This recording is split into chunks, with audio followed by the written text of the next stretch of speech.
Delacroix's mouse was one of God's mysteries. I never saw one in E-Block before that summer.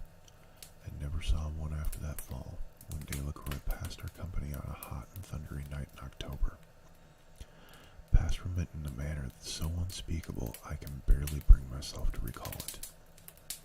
Delacroix claimed that he was trained that mouse, which started his life among us as Steamboat Willie.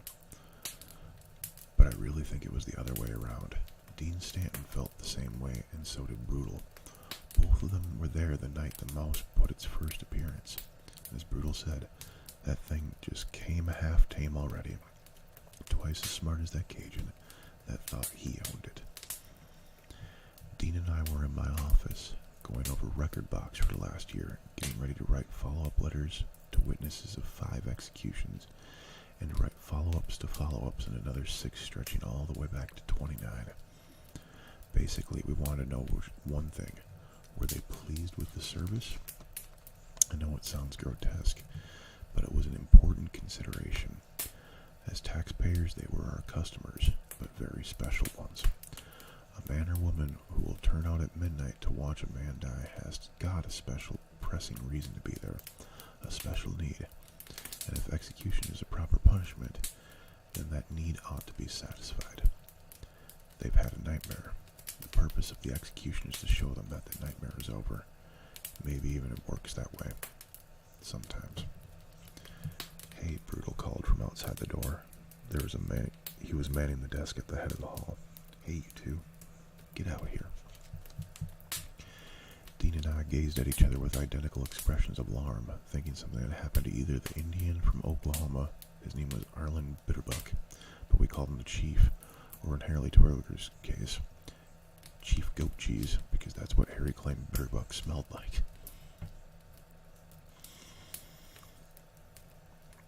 Or the fellow we called the President. But then Brutal started to laugh, and we got hurt, and we hurried to see what was happening. Laughing in E-Block almost sounded as wrong as laughing in church. Old Toot Toot, the trustee who ran the food wagon in those days, had been by with his holy rolling cart full of goodies. And Brutal had stocked up for the long night. 3 sandwiches, 2 pops, a couple of moon pies, and a side of potato salad. Toot had undoubtedly flinched from the prison kitchen, which was supposed to be off limits to him. Brutal had the logbook open in front of him, and for a wonder he had spilled anything on it yet. Of course, he was just getting started. What? Dean asked. What is it? State legislature must have opened the purse strings enough to hire another screw this year after all. Brutal said, still laughing. Looky yonder.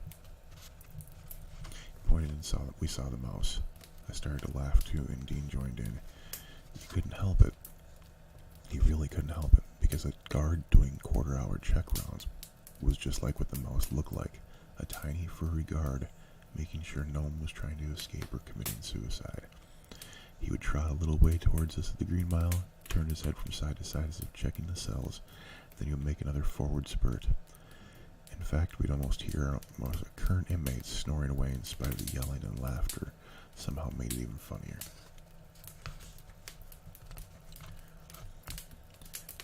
It was a perfectly ordinary brown mouse, except for the way it seemed to be checking into the cells. It even went from 1 to 2 of them, skipping nimbly in between the lower bars, in a way I imagine many of our inmates past and present would envy. Except it was outfit that the cons would always be wanting to skip, of course. The mouse didn't go into either of the occupied cells, only the empties. And finally it worked its way almost up to where we were. I kept on expecting it to turn back, but it didn't. It showed no fear of us at all. It ain't normal for a mouse to come up on people that way, Dean said, a little nervously. Maybe it's rabid. Oh my Christ, Brutal said through a mouthful of corned beef sandwich. The big mouse expert. The mouse man. You see it foaming at the mouth, mouse man? I can't see its mouth at all, Dean said. And that made us laugh again. I couldn't see its mouth either, but I could see the dark little drops that were its eyes, and didn't look crazy or rabid to me. They looked interested and intelligent. I put men to death, men with supposedly immortal souls, that looked dumber than that mouse. It scurried up to the Green Mile, to a spot that was less than 3 feet from the duty desk, which wasn't something fancy like you might be imagining, but only the sort of desk that teachers used to sit behind at the district high school. And there it did stop, curling its tail around its paws as prim as old ladies sat in their skirts. I stopped once, laughing all at once, suddenly feeling cold through my flesh all the way to my bones. I didn't want to say I don't know why I felt that way. No one likes to come out with something that's going to make them look or sound ridiculous, but of course I do. And if I can tell the truth about the rest, I can tell the truth about this. For a moment, I imagined to myself that the mouse, not a guard at all, was just another convicted criminal there on the Green Mile. Convicted and condemned, but still managing to look bravely up at the desk that must have seemed like miles high to it. As the judgment seat of God will no longer someday seem to all of us. And at the heavy-voiced, blue-coated giants who sat behind it. Giants that shot its kind with BB guns, or swatted them with brooms, or set traps on them. Traps that broke their backs while they crept cautiously over the word victor to nibble at the cheese on the little copper plate. There was no broom by the duty desk, but there was a rolling mop bucket, with the mop still in the wringer.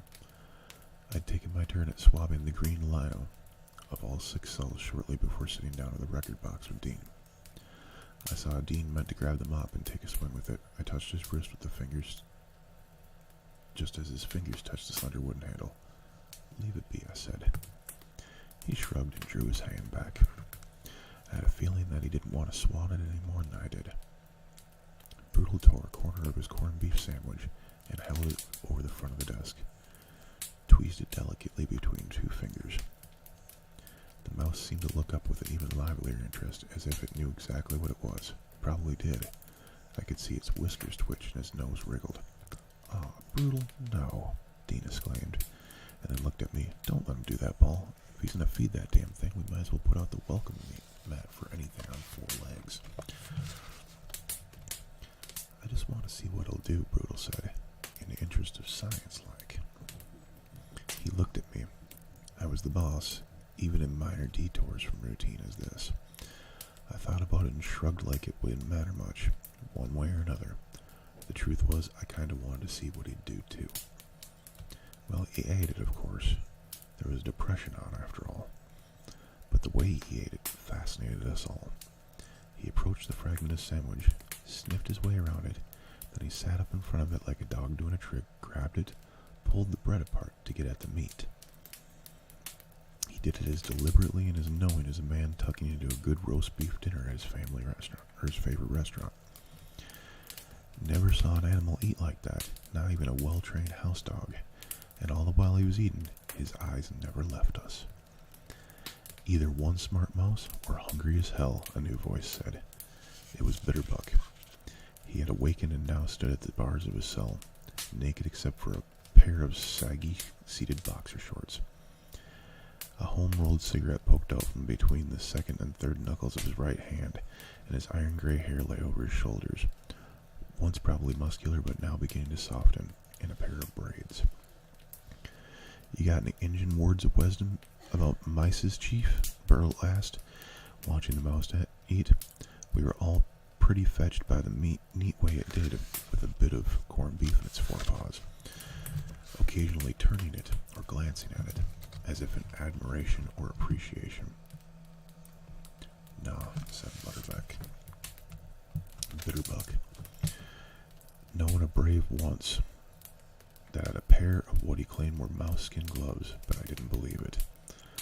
Then he laughed as if the whole thing was a joke, and he left the bars. We heard a bump creak as he lay down again. That seemed to be the mouse's signal to go. It finished up what it was holding, sniffed at what was almost left, mostly bread and some yellow mustard soaking into it, and looked back at us as if he wanted to remember our faces if we'd met again.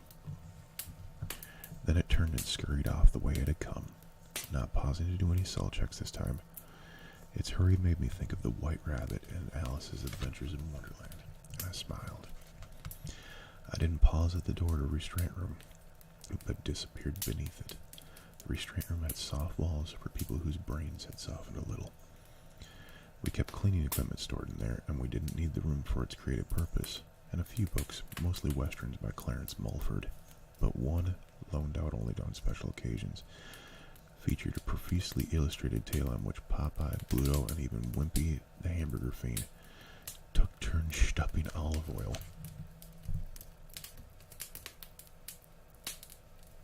Dear Lord. Okay. There were craft items as well, including the crayons de la Croix later put to some use. Not that he was our problem yet. This was earlier, remember. Also in the restraint room was a jacket no one wanted to wear. White, made of double-sewn canvas, with the buttons and snaps and buckles going up the back. We all knew how to zip a problem child to that jacket lickety-lurrip. But they didn't get violent often, our Lost Boys, but when they did, brother, you didn't wait around for the situation to improve on its own. Brutal reached into the desk drawer above the knee-hole and brought out a big leather-bound book with word visitors stamped on the front in gold leaf. Ordinarily. That book stayed in the drawer from 1 month to the next. Then a prisoner had visitors. When a prisoner had visitors. Unless it was a lawyer or a minister. He went over to the room off the mess hall that was kept special for that purpose. The arcade, we called it. I don't know why. Just what in glory do you think you're doing? Dean asked, peering over the tops of spectacles as Brutal opened the book and paged past years of visitors and men now dead. Obeying Regulation 19, Brutal said, finding the current page. He took a pencil and licked the tip, a disagreeable habit of which he could not be broken, and prepared to write.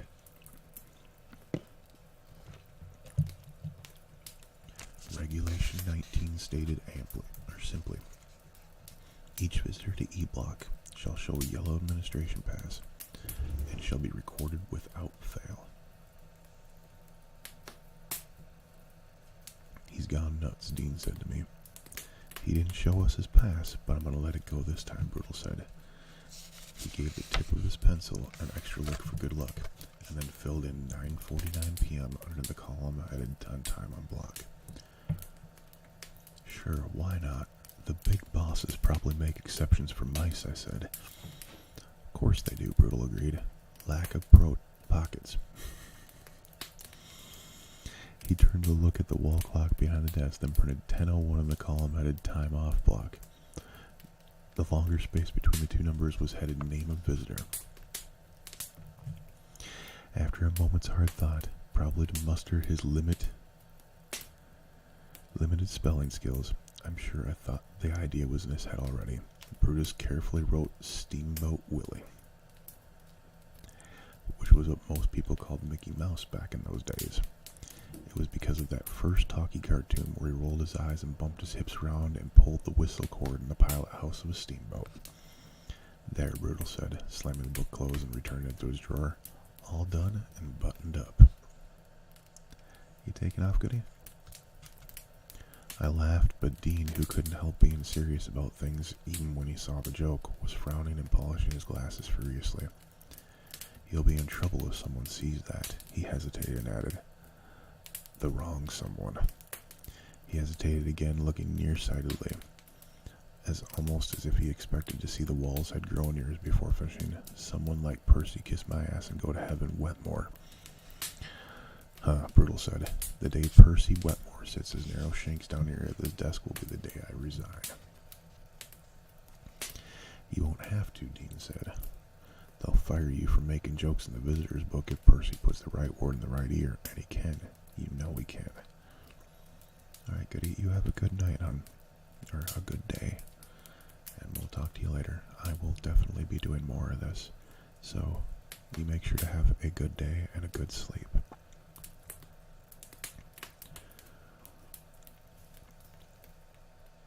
Brutal glowered, but said nothing. I reckoned later on that night he would erase what he had written, and if he didn't, I would. The next night, after getting first bitter buck,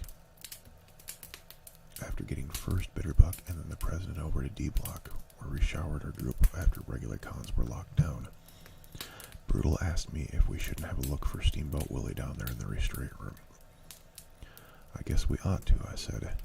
We had a good laugh over that mouse the night before, but I knew that if Brutal and I found it down here in the restraint room, particularly if we found it had gnawed itself and beginning to nest in one of the padded walls, we would kill it.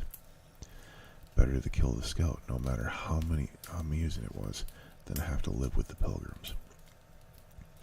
And now, I shouldn't have to tell you, neither of us was very squeamish about a little mouse murder. Killing rats is what the state paid us for, after all. We didn't find Steamboat Willie, later to be known as Mr. Jingles, that night, not nested in the soft walls, nor behind any of the collected junk we hauled out into the corridor. But there was a great deal of junk, too. More than I would have expected, because we hadn't had time to use the restraint room in a long time. That would change with the advent of William Morton, but of course we didn't know that at the time. Lucky us. Where'd it go? Brutal asked that last, wiping sweat off the back of his neck with a big blue bandana. No hole, no crack. There's that, but he pointed the drain in the floor, below the grate where the mouse could have gotten through. But that fine steel mesh that not even a fly would have passed. How did it get in? How did it get out? I don't know, I said. He did come in here, didn't he? I mean, the three of us saw him. Yep, right under the door. He had to squeeze a little, but he made it. Gosh, Brutal said, a word that sounded strange coming from a man that big. It's a good thing that cons can't make themselves that small, isn't it? You bet, I said, running my eye over the canvas walls one last time, looking for a hole, a crack, anything. There was nothing. Come on, let's go. Steamboat Willie showed up again 3 nights later when Harry Twigger was on duty desk. Percy was also on and chased the mouse back down the Green Mile with the same mop Dean had been thinking of using. The rodent avoided Percy easily, slipping between the crack between the restraint room door, a hands-down winner. Cursing at the top of his voice, Percy unlocked the door and hauled all that shit out again. It was funny and scary at the same time, Harry said. Percy was vowing he'd catch that goddamn mouse and tear his diseased little head right off, but he didn't, of course. Sweaty and disheveled, the shirt tail of his own uniform hanging out in back, he returned to the duty desk a half an hour later, brushing his hair out of his eyes and telling Harry, who had sat serenely reading through most of the ruckus, that he was going to put a strip of insulation on the bottom of that door down there, and that would solve the problem, he declared. Do whatever you think is best, Percy, Harry said, turning a page of the old opera he was reading. He thought Percy would forget about blocking the crack at the bottom of the door. At the bottom of that door, he was right.